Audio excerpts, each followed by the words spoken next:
नमस्कार students, in this video we are going to discuss about D block elements. D block elements की जितने भी properties है, जितने भी इनसे रिलेटेड कंसेप्ट्स है, वो सभी अपन डिटेल से डिस्कस करेंगे। इसके साथ में जो क्वेश्चंस है जो अब तक कॉम्पिटिटिव एग्जाम्स में पूछे गए हैं या पूछे जा सकते हैं, वो भी अपन डिस्कस करेंगे जस्ट 30 to 35 मिनट्स। तो अब स्टार्ट करते हैं अपन। सबसे पहला पॉइंट अपन लेंगे इलेक्ट्रॉनिक कॉन्फ़िगरेशन। इनका जो इलेक्ट्रॉनिक कॉन्फ़िगरेशन होना चाहिए हाफ-बाउ रूल से, वो होता है NS2 n-1d 1 to 10, यानी आउटमोस्ट शेल का S sub shell completely filled होता है और जो इनर डी शेल है उसमें एक एक करके इलेक्ट्रॉन फिल किए जाते हैं 1 से 10 तक। तो इनका जो लास्ट इलेक्ट्रॉन्स है वो डी सब शेल में फिल होता है, इसलिए इनको कहते हैं अपन डी ब्लॉक एलिमेंट्स। तो लेकिन इसमें कुछ केसेस में होता है कि डी जो सब शेल है इसको हाफ फिल या फुल फिल करने के लिए कुछ इलेक्ट्रॉन्स NS से n-1d के अंदर आ जाते हैं और यहाँ पर 0 इलेक्ट्रॉन भी हो सकते हैं, 1 भी हो सकते हैं और 2 भी हो सकते हैं। तो ये इनका जनरल इलेक्ट्रॉनिक कॉन्फ़िगरेशन है। अब इसमें 3 सीरीज होती है, 3D series, 4D and 5D। 3D series में इनर डी सब शेल 3D होता है, 4D सीरीज में इनर डी सब शेल 4D होता है एंड 5D सीरीज में इनर डी सब शेल 5D होता है। अब सबसे पहले इनका जो इलेक्ट्रॉनिक कॉन्फ़िगरेशन है जो होना चाहिए अपने पास हाफ-बाउ रूल के अकॉर्डिंग, वो अपन फिल करते हैं। तो हाफ-बाउ रूल के अकॉर्डिंग जो NS है उसमें 2-2 इलेक्ट्रॉन यानी 2-2 इलेक्ट्रॉन्स सभी एलिमेंट्स में फिल होने चाहिए, क्योंकि हाफ-बाउ रूल के अकॉर्डिंग NS में 2 इलेक्ट्रॉन फिल होने के बाद में n-1d में इलेक्ट्रॉन्स को फिल करना स्टार्ट करते हैं। तो NS कंप्लीट हुआ, उसके बाद में जो n-1d है यानी कि जो इनर डी सब शेल है उसमें एक एक इलेक्ट्रॉन फिल होना चाहिए। तो इसमें 1 से लेकर 10 तक, 4, 5, 6, 7, 8, 9 एंड 10, ये इनका इलेक्ट्रॉनिक कॉन्फ़िगरेशन होना चाहिए हाफ-बाउ रूल के अकॉर्डिंग। 7, 8, 9, 10। इसी तरह अपने पास 5D सीरीज में होगा 5D 1, 2, 3, 4, 5, 6, 7, 8, 9 एंड 10। ठीक है, लेकिन कुछ केसेस में जहाँ से एक्सेप्शन बनता है कि जैसा अभी अपन ने कहा था कि कुछ इलेक्ट्रॉन NS से अपने पास n-1d के अंदर आ जाते हैं, तो वो कहाँ कहाँ पर आते हैं वो अपने को पता होना चाहिए। तो ऐसे 2 केसेस अपने पास 3D सीरीज में है, एक तो है क्रोमियम और एक है कॉपर। क्रोमियम में एक इलेक्ट्रॉन 4s से 3D में आ जाता है to make 3D half filled, और कॉपर में एक इलेक्ट्रॉन जो है अपने पास 4s से 3D के अंदर आ जाता है to make it full fill, क्योंकि हाफ फिल और जो फुल फिल इलेक्ट्रॉनिक कॉन्फ़िगरेशन होता है वो स्टेबल होता है। अब 4D सीरीज में ऐसे 4 केसेस अपने पास आते हैं। First niobium, second is molybdenum, third is palladium and fourth is silver. Niobium में एक इलेक्ट्रॉन जो है वो इधर से इधर मूव करता है to make it 1 and to make it 4। 3D4 जो है ये हाफ फिल्ड नहीं हुआ है अभी, लेकिन ये 3D4 के ज़्यादा अपने पास 3D4 जो है 3D5 के ज़्यादा नियर है 3D3 से, इसलिए एक इलेक्ट्रॉन इधर आ जाता है। अब मोलिब्डेनम में एक इलेक्ट्रॉन इधर से इधर मूव करता है, जिसमें ये हो जाता है 1 और ये हो जाता है 5। उसके बाद में पैलेडियम, इसमें 1 इलेक्ट्रॉन मूव करता है, तो यहाँ हो जाएगा 1 और यहाँ पर 9। अब अगेन वही क्वेश्चन है कि 4D10 स्टेबल होता है, 4D9 इतना स्टेबल नहीं है, फिर भी इधर इलेक्ट्रॉन मूव क्यों कर रहा है? तो वो इसलिए कर रहा है क्योंकि इसको स्टेबल बनाने की कोशिश करता है वो। तो ये हो जाएगा 9। उसके बाद में 1 इलेक्ट्रॉन सिल्वर में मूव करता है, तो यहाँ हो जाएगा 1 और यहाँ पर हो जाएगा 10। इसके बाद में जो नेक्स्ट सीरीज है इसमें 4 केसेज होगा, इसमें 2 है। 5D सीरीज में 2 केसेज आता है। 5D सीरीज में 2 केसेज है, प्लेटिनम एंड ऑरम यानी गोल्ड। अब इसमें एक कंफ्यूजन बनता है कि मोलिब्डेनम, इसमें टंगस्टन में एक इलेक्ट्रॉन इधर से इधर मूव होना चाहिए टू मेक इट 5D5, लेकिन ऐसा नहीं होता है, ये 5D4 ही रहता है। उसके बाद में एक इलेक्ट्रॉन इधर, इसमें 2 इलेक्ट्रॉन मूव करते हैं, प्लेटिनम में 2 इलेक्ट्रॉन मूव करते हैं, उसके बाद में हो जाता है 0 एंड दिस वन इज 10। और जो गोल्ड है उसमें एक इलेक्ट्रॉन मूव करता है, तो गोल्ड में एक इलेक्ट्रॉन मूव करने के बाद में यहाँ पर हो जाता है 1 और ये हो जाता है 10। एक प्लेटिनम ही अपने पास सिंगल अपने पास एलिमेंट है जिसमें NS के अंदर 0 इलेक्ट्रॉन होता है, अदरवाइज इट इज 1 और 2, इसलिए अपन यहाँ पर 0 to 2 लिखते हैं। Now after electronic configuration will discuss about atomic radius.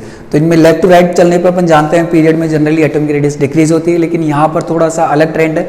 Atomic radius first यहाँ पे डिक्रीज होगी लेफ्ट टू राइट जाने पर, फिर अप्रोक्सीमेट इक्वल होगी और लास्ट में थोड़ी सी इंक्रीज होगी। तो उसका रीजन अपने पास, जैसे अपन लेफ्ट टू राइट चलते हैं तो इनमें 2 चीज़ें इंक्रीज होती है। एक नंबर ऑफ प्रोटॉन्स इंक्रीज होता है न्यूक्लियस के अंदर, दूसरा n-1d जो सब शेल है उसमें एक एक इलेक्ट्रॉन इंक्रीज होता रहता है।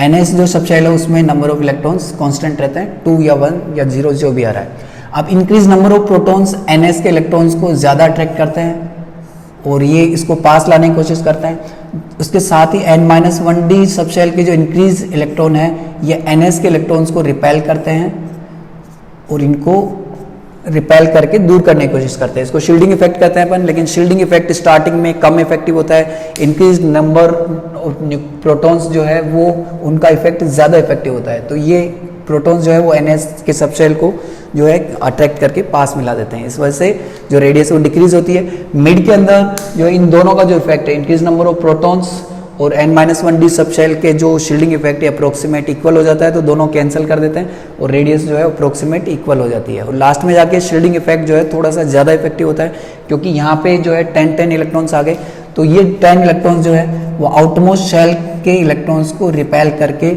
इसको न्यूक्लियस से थोड़ा ज़्यादा दूर कर देता है। तो यहाँ पर यदि अपन ट्रेंड देखें ग्राफ से, तो ये ग्राफ है बिटवीन Z एंड R। तो ये ग्राफ का जो ट्रेंड है वो इस तरह से आता है। Scandium, titanium, vanadium, chromium, manganese, iron, cobalt, nickel, copper and zinc.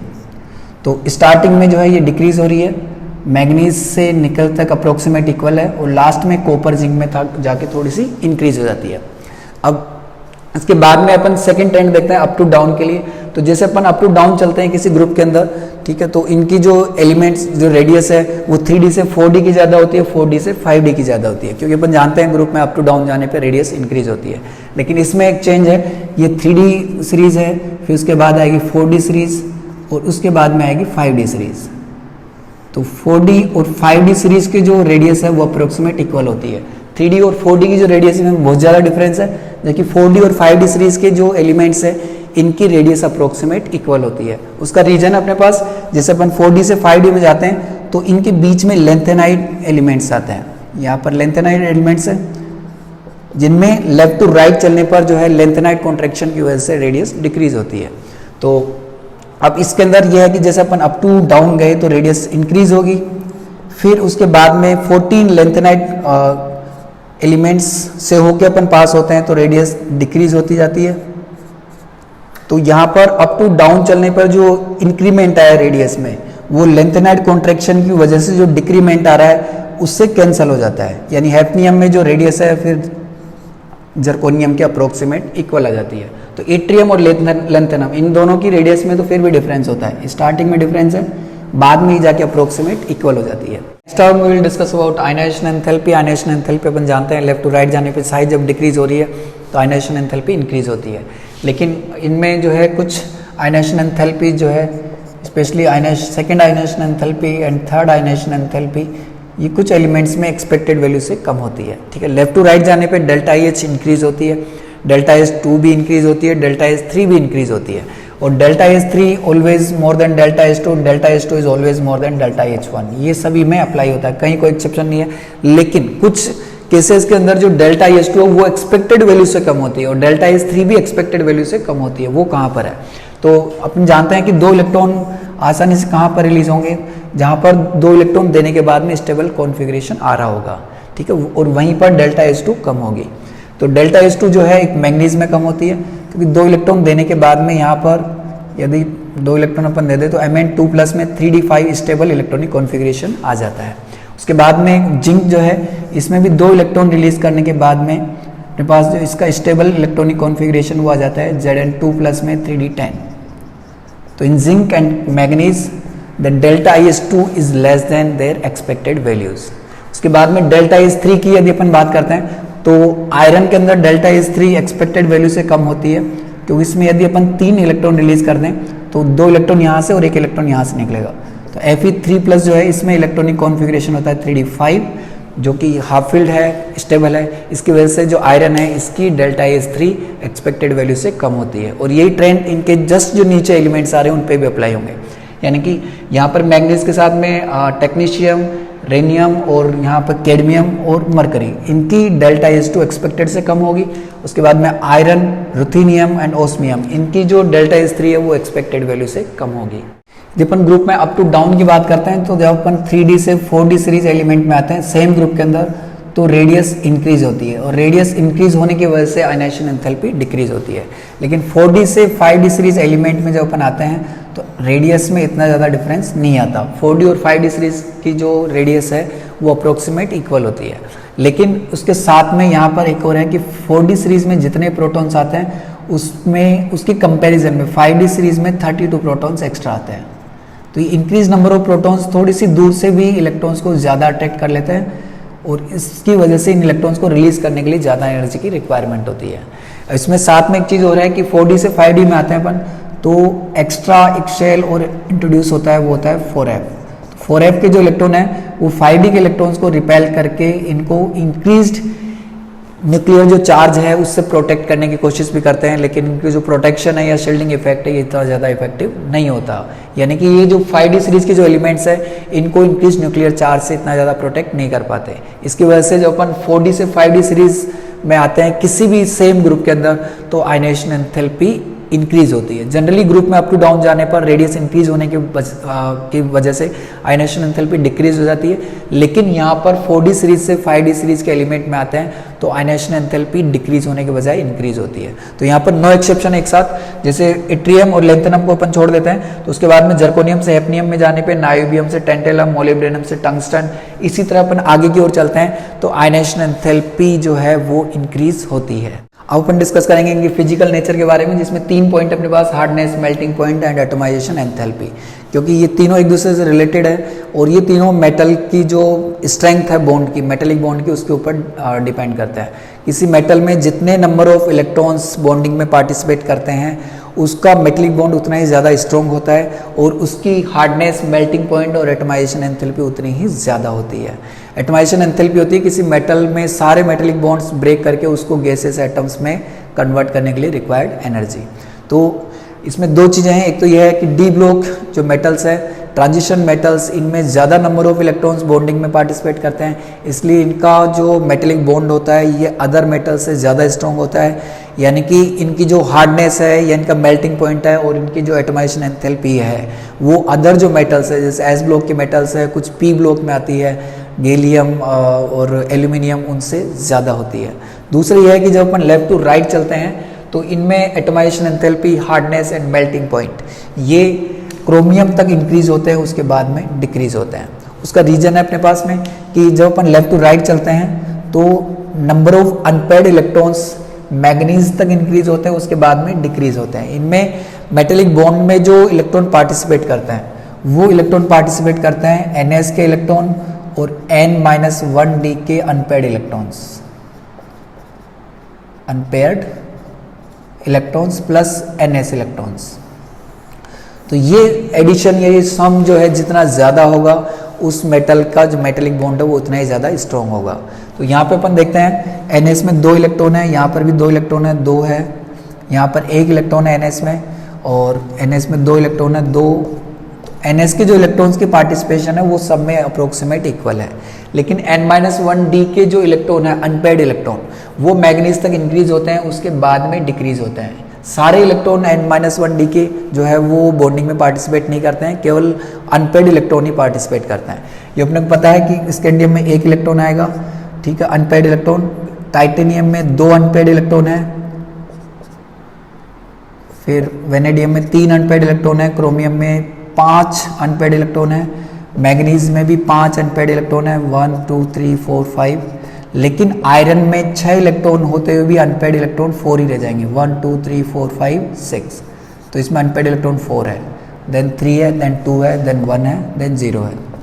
तो unpaired electron of D subshell, N-1D subshell plus NS electron, इनका जो सम है अपने पास वो स्कैंडियम से लेकर मैग्नीज तक इंक्रीज होता है, उसके बाद में डिक्रीज होता है। इसी वजह से जो इनके मेटेलिक बॉन्ड की जो स्ट्रेंथ है, ये अपन कहते हैं hardness, melting point, atomization enthalpy है, ये स्कैंडियम से मैग्नीज तक इंक्रीज होनी चाहिए, उसके बाद में डिक्रीज होनी चाहिए, लेकिन मैग्नीज एक्सेप्शन है। इसकी वजह से ये जो है, ये तीनों चीज़ें वो स्कैंडियम से क्रोमियम तक इंक्रीज होती है, उसके बाद में डिक्रीज होती है। तो यदि अपन इसका ग्राफ देखते हैं, ग्राफ बिटवीन एटॉमिक नंबर और मेल्टिंग पॉइंट और हार्डनेस और एटमाइजेशन एंथैल्पी, तो ये जो ग्राफ है वो इस तरह से आता है, जिसमें यहाँ पर स्कैंडियम, टाइटेनियम, वेनेडियम, क्रोमियम, उसके बाद में manganese, iron, cobalt, nickel, copper and zinc. और यही ट्रेंड जो है अपने पास 4D और 5D सीरीज में भी अप्लाई होता है। यानी कि 4D सीरीज में जब अपन लेफ्ट टू राइट जाएंगे तो hardness, melting point and atomisation enthalpy जैसे 4D में इट्रियम से लेकर मोलिब्डेनम तक इंक्रीज होगी, उसके बाद में ये डिक्रीज होगी। 5D में ये चीज़ें जो है लेंथेनम से टंगस्टन तक इंक्रीज होगी, उसके बाद में डिक्रीज होगी।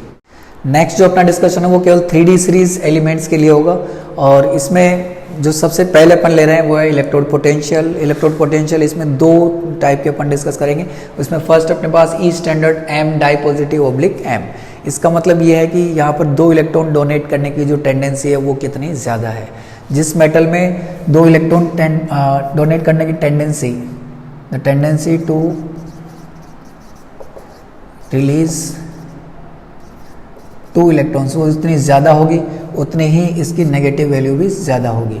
ठीक है, अब टेंडेंसी ऑफ रिलीज 2 इलेक्ट्रॉन्स, इसमें अपने 3 स्टेप्स लेते हैं। फर्स्ट, मेटल जो सॉलिड है वो कन्वर्ट होती है मेटल गैसियस में। फिर मेटल गैसियस जो है ये 2 इलेक्ट्रॉन डोनेट करती है और ये बनाती है एम डाई पॉजिटिव गैसियस। और third, M di positive gaseous ये कन्वर्ट होता है एम डाई पॉजिटिव एक्वस। इनका यदि अपन एनर्जी चेंज देखें तो फर्स्ट जो है ये अपने पास सब्लिमेशन एंथैल्पी है जिसमें अपन सॉलिड को गैस में कन्वर्ट कर रहे हैं, यह है डेल्टा सब्लिमेशन एच। ये जो है इसमें गैसियस एटम से अपन 2 इलेक्ट्रॉन रिलीज करवा रहे हैं, इसमें हो जाएगी delta H1 plus delta H2, delta H1 plus delta H2। इसके बाद जो थर्ड स्टेप है इसमें अपन गैसियस एटम को एक्वस में कन्वर्ट कर रहे हैं, तो ये हो जाएगी इनकी हाइड्रेशन एंथैल्पी, यह है डेल्टा हाइड्रेशन एच। तो इन तीनों का जो सम है वो जितना ज़्यादा नेगेटिव होगा उतना ही अपने पास M di positive oblique M electrode potential ज़्यादा नेगेटिव होगा। ये सीधा सा इसमें फंडा है। जब इन तीनों, और इसमें जो सबसे मेन है वो अपन ये देखते हैं delta H1 plus delta H2।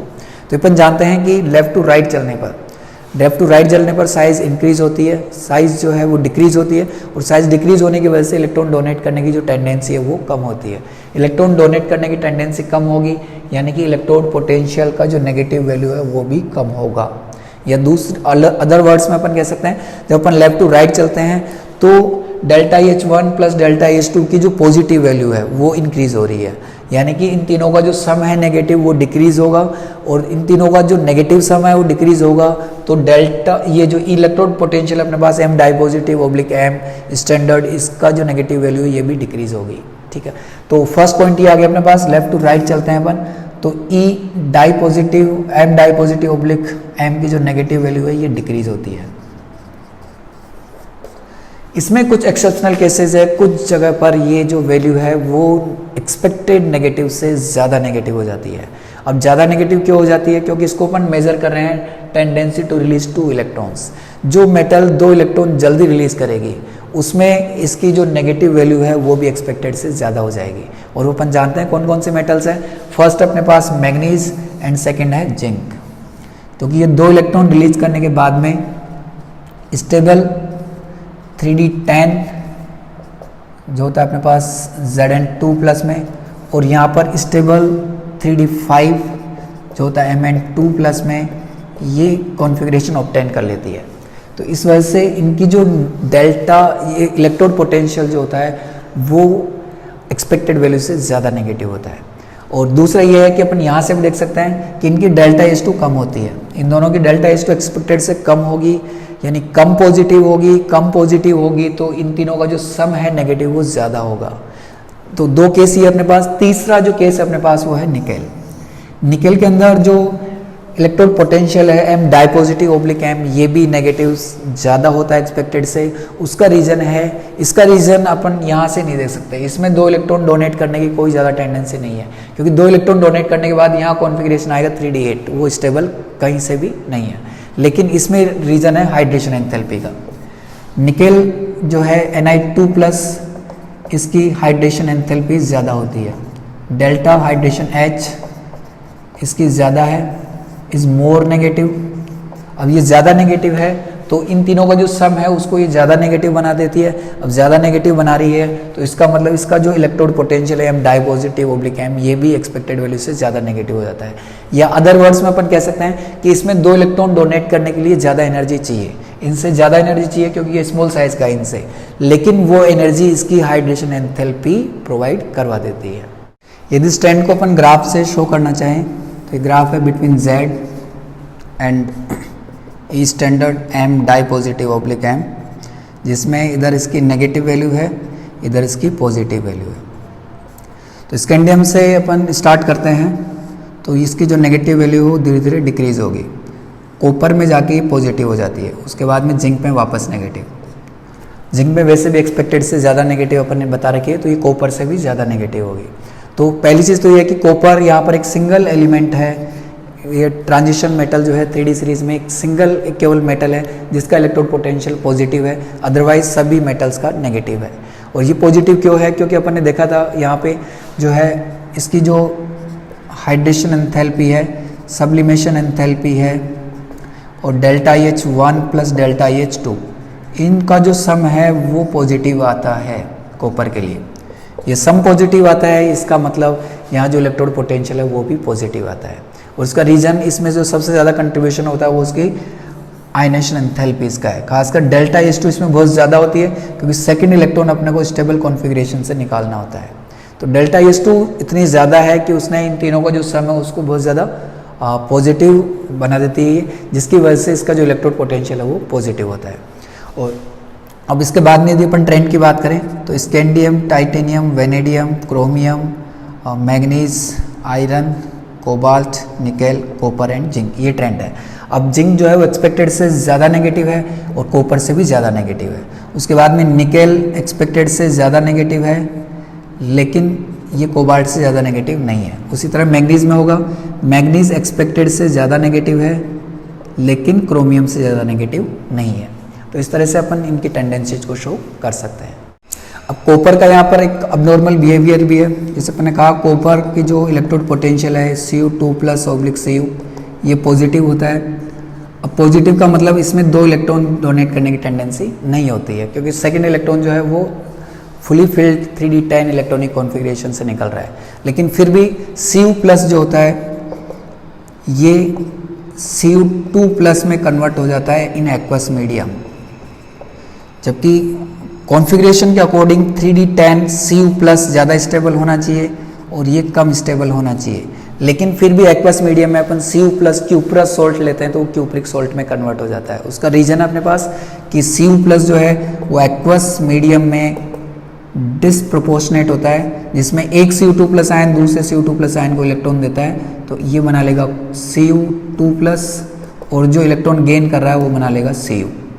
तो इस डिस्प्रोपोर्शन की वजह से जो Cu प्लस है वो Cu2 प्लस आयन के अंदर कन्वर्ट हो जाता है इन एक्वस मीडियम। इसके बाद अपन नेक्स्ट इलेक्ट्रोड पोटेंशियल लेते हैं, वो अपने पास E standard M3 plus oblique M2 plus. ये अपने पास सेकंड से जब थर्ड इलेक्ट्रॉन अपन रिलीज कर रहे हैं, M डाई पॉजिटिव से थर्ड इलेक्ट्रॉन रिलीज कर रहे हैं, तो उसकी टेंडेंसी जितनी ज़्यादा होगी उतना ही इसकी नेगेटिव वैल्यू भी ज़्यादा होगी। नेगेटिव वैल्यू ज़्यादा होगी जब tendency to release third electron, not 3 electron, it is tendency to release third electron, क्योंकि ये अपन थर्ड इलेक्ट्रॉन लिया अपन M3 प्लस ऑब्लिक M नहीं है, यहाँ से M डाई पॉजिटिव से केवल एक इलेक्ट्रॉन अपन रिलीज कर रहे हैं, तो उसकी टेंडेंसी जितनी ज़्यादा होगी मेटल में उतना ही इसकी वैल्यू नेगेटिव वैल्यू भी ज़्यादा होगी। तो अपन जानते हैं कि लेफ्ट टू राइट चलने पर डेल्टा H3 जो अपन कह रहे हैं वो इंक्रीज होती है, यानी कि थर्ड इलेक्ट्रॉन रिलीज करने की टेंडेंसी डिक्रीज होगी। इसका मतलब ये जो वैल्यू है वो डिक्रीज होती है, जैसे M di positive oblique M potential decrease हुआ था वैसे इसकी नेगेटिव वैल्यू भी डिक्रीज होती है। लेकिन एक जगह पर जाकर इसकी जो वैल्यू है वो एक्सपेक्टेड से ज़्यादा नेगेटिव होती है। वो भी यहाँ पर उसी तरह से आएगा कि जिस मेटल के अंदर 3 इलेक्ट्रॉन डोनेट करने की टेंडेंसी ज़्यादा होगी, यानी अपन कह सकते हैं कि जिसकी डेल्टा H3 एक्सपेक्टेड से कम होगी, उसके लिए ये जो वैल्यू है वो एक्सपेक्टेड से ज़्यादा नेगेटिव हो जाएगी, और वो है अपने पास आयरन। आयरन 3 इलेक्ट्रॉन जल्दी डोनेट कर देता है और ये बना लेता है अपने पास 3D5Fe3 प्लस आयन। तो स्टेबल कॉन्फ़िगरेशन की वजह से 3 इलेक्ट्रॉन इजीली रिलीज कर रहा है, थर्ड इलेक्ट्रॉन भी इजीली रिलीज करेगा, तो इसका जो M3 plus oblique M2 plus potential जो है वो एक्सपेक्टेड से ज़्यादा नेगेटिव हो जाएगा। या अपन ये कह सकते हैं इसकी थर्ड आयनेशन एंथैल्पी कम पॉजिटिव है, उसकी वजह से इसमें delta sublimation H plus delta H3 plus delta hydration H, इनका सम लेंगे अपन, ये एक्सपेक्टेड से ज़्यादा नेगेटिव होगा। पोटेंशियल के साथ में अपन ने एक पॉइंट और कवर कर लिया यहाँ पे, वो है रिड्यूसिंग नेचर या रिड्यूसिंग स्ट्रेंथ। जितना इलेक्ट्रॉन पोटेंशियल ज़्यादा नेगेटिव होता है उतना ही मेटल के इलेक्ट्रॉन डोनेट करने की जो टेंडेंसी है, इलेक्ट्रॉन डोनर टेंडेंसी, वो इंक्रीज होती है और उतनी ही रिड्यूसिंग स्ट्रेंथ भी इंक्रीज होती है। तो जो ट्रेंड अपने पास इलेक्ट्रोड पोटेंशियल की नेगेटिव वैल्यू का था वही ट्रेंड अपने पास रिड्यूसिंग स्ट्रेंथ का हो जाएगा। जैसे अपन ने देखा था कि लेफ्ट टू राइट जाने पर जब अपन बात करते हैं E M di positive oblique M की, तो लेफ्ट टू राइट चलने पे इसकी नेगेटिव वैल्यू डिक्रीज हो रही थी, इसका मतलब रिड्यूसिंग स्ट्रेंथ जो थी वो भी डिक्रीज होती है। और एक्सपेक्टेड वैल्यू से ज़्यादा नेगेटिव वैल्यू आ रही थी ये अपने पास मैग्नीज, निकेल एंड जिंक के अंदर, तो अपन कह सकते हैं कि मैग्नीज, निकेल और जिंक जो है ये इनकी एक्सपेक्टेड स्ट्रेंथ से ज़्यादा रिड्यूसिंग स्ट्रेंथ रखती है। तो रिड्यूसिंग स्ट्रेंथ के लिए अपने को इलेक्ट्रोड पोटेंशियल से उसको मैच करके अपन बता सकते हैं, उसके लिए कोई अलग से अपने को टॉपिक जो है पढ़ने की जरूरत नहीं है। Next we will discuss about their oxidation states. So they show variable oxidation states.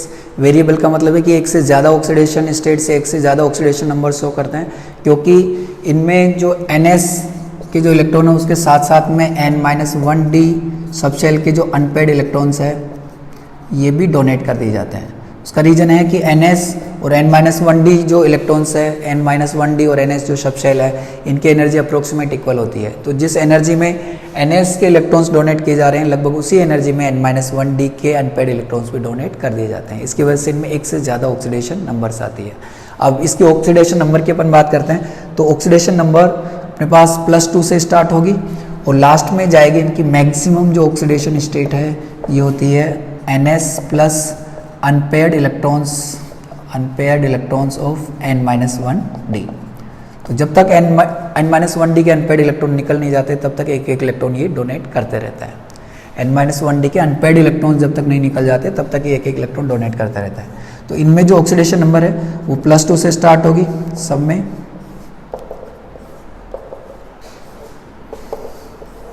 क्योंकि NS के अंदर जो 2 इलेक्ट्रॉन आ रहे हैं वो तो डोनेट होंगे ही होंगे, तो +2 तो मिनिमम इनमें है ही है।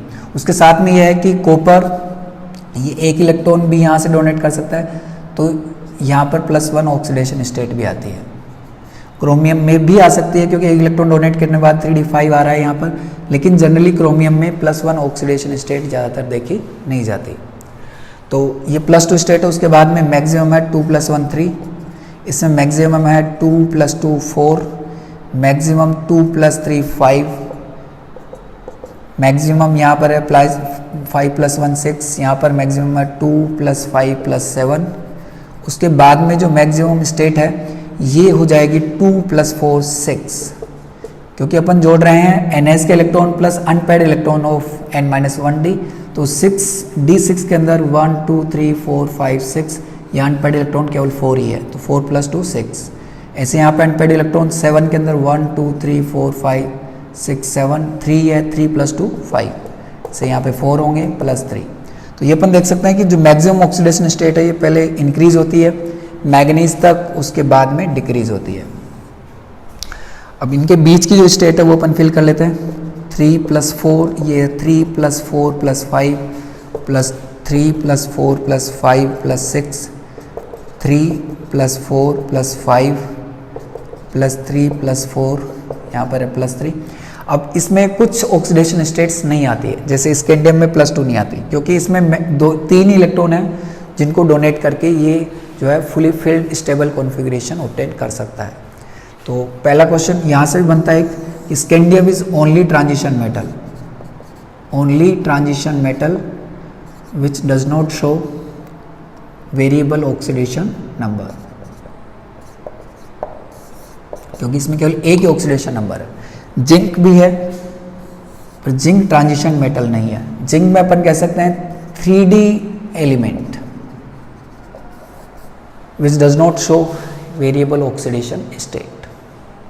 तो इसके बाद में कुछ ऑक्सीडेशन नंबर जो है, जैसे यहाँ पर हायर ऑक्सीडेशन नंबर आयरन में +5 + 6 नहीं आती है, उसके बाद कोबाल्ट में +5 नहीं आती है और निकेल में +4 नहीं आती है। उसके अलावा जो ऑक्सीडेशन स्टेट्स है ये सभी में देखी जाती है।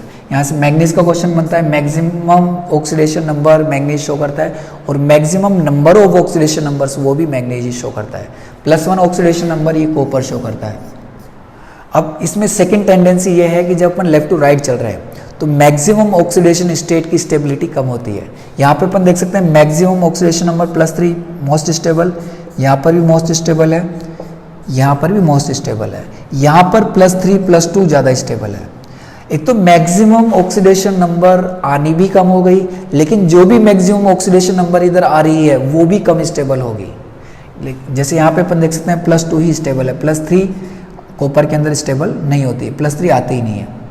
निकेल में +2 3 आती है लेकिन +2 ज़्यादा स्टेबल है।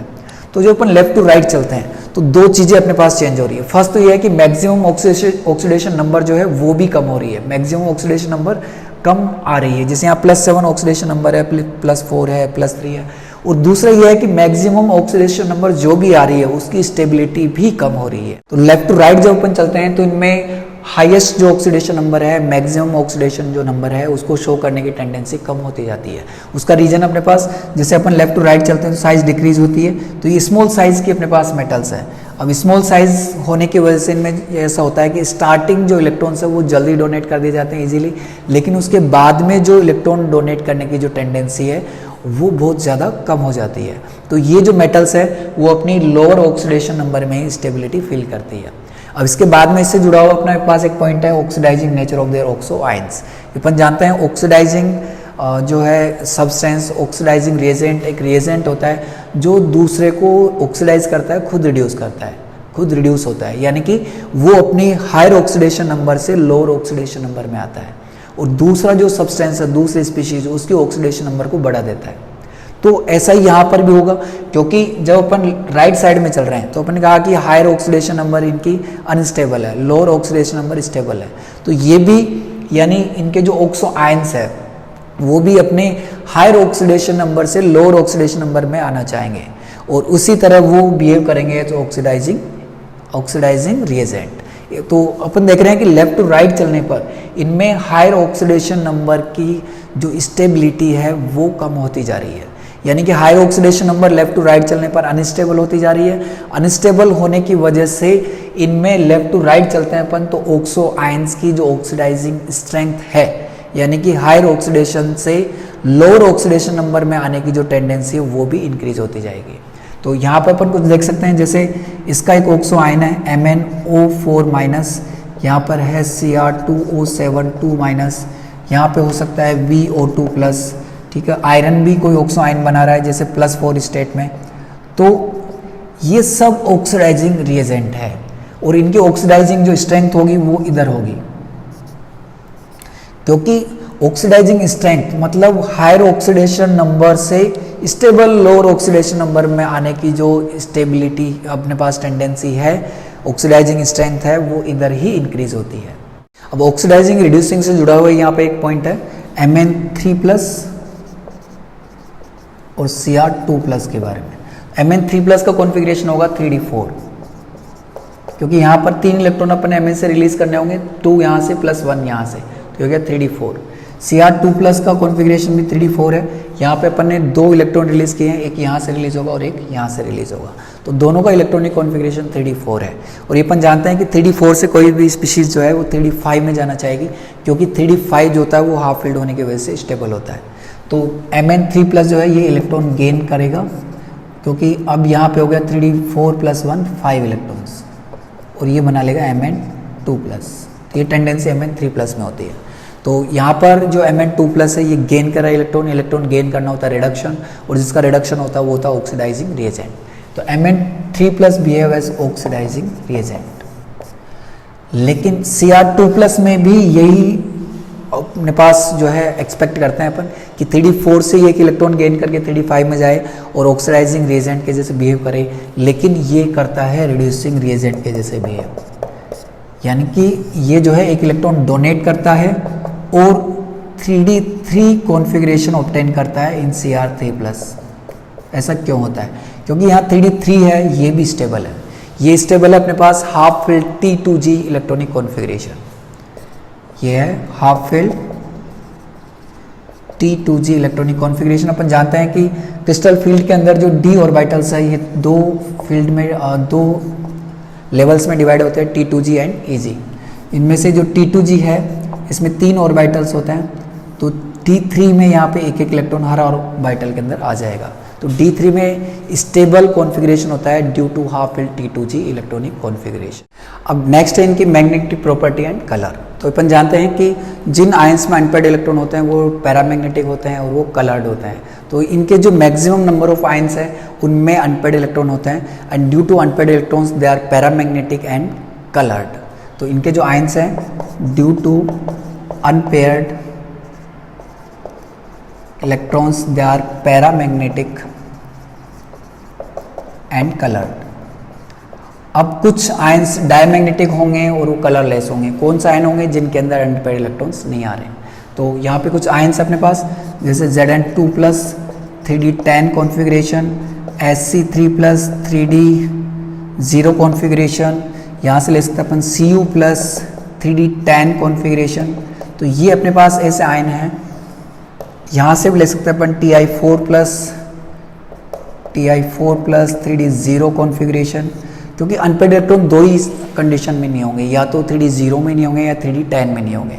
तो 3d10 के तो यहाँ से आते हैं, 2 इलेक्ट्रॉन देने के बाद में ये 3d10 है, 1 इलेक्ट्रॉन रिलीज करने के बाद में ये 3d10 है, और यहाँ से जो है 3 इलेक्ट्रॉन डोनेट करने के बाद यहाँ d0 कॉन्फ़िगरेशन आएगा। 3 इलेक्ट्रॉन देने के बाद में ये d0 है, ये 4 इलेक्ट्रॉन देने के बाद में ये भी d0 है, 5 इलेक्ट्रॉन देने के बाद में ये भी d0 है। तो ये जो आयंस हैं V5+ 3d0, ये ऐसे आयंस हैं जिनके अंदर अनपेयर्ड इलेक्ट्रॉन्स नहीं आ रहा। और अनपेयर्ड इलेक्ट्रॉन नहीं आ रहा है तो अनपेयर्ड इलेक्ट्रॉन की वजह से जो अपने पास नेचर इनके अंदर आ रही थी वो भी नहीं आएगी। यानी कि ये जो सारे आयंस हैं ये होंगे अपने पास डायामैग्नेटिक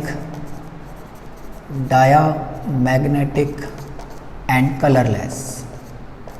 तो यहाँ से क्वेश्चन बन सकता है कि डायामैग्नेटिक जो है उनको आइडेंटिफाई करने का और कलरलेस जो आयंस है उनको आइडेंटिफाई करने का। और मैग्नेटिक प्रॉपर्टी में इनका जो मैग्नेटिक मोमेंटम है ये अपन जानते हैं म्यू = n+2 बोर मैग्नेटॉन, इस फॉर्मूले से कैलकुलेट करते हैं, जहाँ पर n है नंबर ऑफ अनपेयर्ड इलेक्ट्रॉन्स। ठीक है, ये अपन किसी भी एक आयन के लिए जैसे Ni2+ के लिए अपने को कैलकुलेट करना हो तो Ni2+ का कॉन्फ़िगरेशन होगा 3d8, 2 इलेक्ट्रॉन देने के बाद में। तो 3d8 से यहाँ पर अनपेयर्ड इलेक्ट्रॉन्स जो है 1 2 3 4 5 6 7 8 अनपेयर्ड इलेक्ट्रॉन 2 हो गए। तो इसमें जो म्यू आएगा वो आएगा अपने पास 2 + 2 4 अनडूट बोर मैग्नेटॉन। इसको अपन आगे कैलकुलेट कर सकते हैं। अब इसके बाद में लास्ट में इसमें जो है कुछ जनरल इनकी प्रॉपर्टीज़ है। जैसे एक तो इनके जो आयंस होते हैं वो कॉम्प्लेक्स फॉर्म करते हैं, their ions form complex, these metals और their ions they form complex और coordination compounds। इसके दो रीजन है अपने पास। एक तो जो इनके मेटल अपने पास आयन है उन पर चार्ज ज़्यादा है, 7+6+7+4 तक चार्ज है, चार्ज तो है मोर, और इनकी जो साइज होती है आयंस की वो लेस होती है। तो due to more charge and less size their charge density is high, their charge density is very high. Charge density होती है चार्ज अपॉन वॉल्यूम, तो चार्ज ज़्यादा है वॉल्यूम कम है, तो इसकी वजह से इनकी चार्ज डेंसिटी ज़्यादा होगी। चार्ज डेंसिटी ज़्यादा होने की वजह से ये लार्ज नंबर में लिगेंड्स को अपनी ओर अट्रैक्ट कर लेते हैं। लिगेंड्स पे माइनस चार्ज होता है, तो पॉजिटिव चार्ज डेंसिटी ज़्यादा है तो इनमें लिगेंड्स का जो नेगेटिव चार्ज है उसको अट्रैक्ट करने की टेंडेंसी बहुत ज़्यादा होगी। दूसरा रीज़न ये है कि इनके आउटरमोस्ट शेल के अंदर जो होता है एम्प्टी डी ऑर्बिटल्स होता है, एम्प्टी डी ऑर्बिटल्स, जिनको ये यूज़ कर सकते हैं लिगेंड से लोन पेयर एक्सेप्ट करने के लिए, क्योंकि अपने पास कोऑर्डिनेशन कंपाउंड वो होते हैं जिनमें मेटल्स लिगेंड से लोन पेयर एक्सेप्ट करती है और दोनों जो इलेक्ट्रॉन होते हैं शेयरिंग के वो लिगेंड्स देता है। तो उसके लिए यहाँ पर एम्प्टी स्पेस होना चाहिए, वो एम्प्टी स्पेस आउटरमोस्ट शेल में प्रेजेंट होता है। जैसे इनमें अपन देखें 4s के अंदर दो इलेक्ट्रॉन आ रहे हैं या एक इलेक्ट्रॉन आ रहा है। अब 4s के बाद में 4p एम्प्टी है, 4p में कोई इलेक्ट्रॉन नहीं है, 4d कम्प्लीटली एम्प्टी है, और आयंस में 4s भी एम्प्टी हो जाता है। तो इलेक्ट्रॉन 3d में है, 3p में है, इनर जो शेल है 3 वो कम्प्लीटली फिल्ड है, लेकिन जो आउटरमोस्ट शेल है फोर्थ जो शेल है उसमें कोई इलेक्ट्रॉन नहीं है। फोर्थ शेल यानी कि आउटरमोस्ट शेल जो होता है इनमें कम्प्लीटली एम्प्टी होता है, तो उसका यूज़ ये लिगेंड से लोन पेयर एक्सेप्ट करने में कर लेते हैं। उसके बाद में इसकी जो नेक्स्ट प्रॉपर्टी है, जनरल प्रॉपर्टीज अपन जानते हैं कि एक अलॉय फॉर्म करती है। अलॉय फॉर्म करने का इनका रीज़न है कि इनकी जो रेडियस है उसमें कोई ज़्यादा डिफरेंस नहीं आता। रेडियस में अपन ने देखा था कि रेडियस डिक्रीज हो रही थी, ठीक है, ज़्यादा डिक्रीज नहीं होती वहाँ पर भी, और फिर अप्रोक्सीमेट इक्वल रहती है।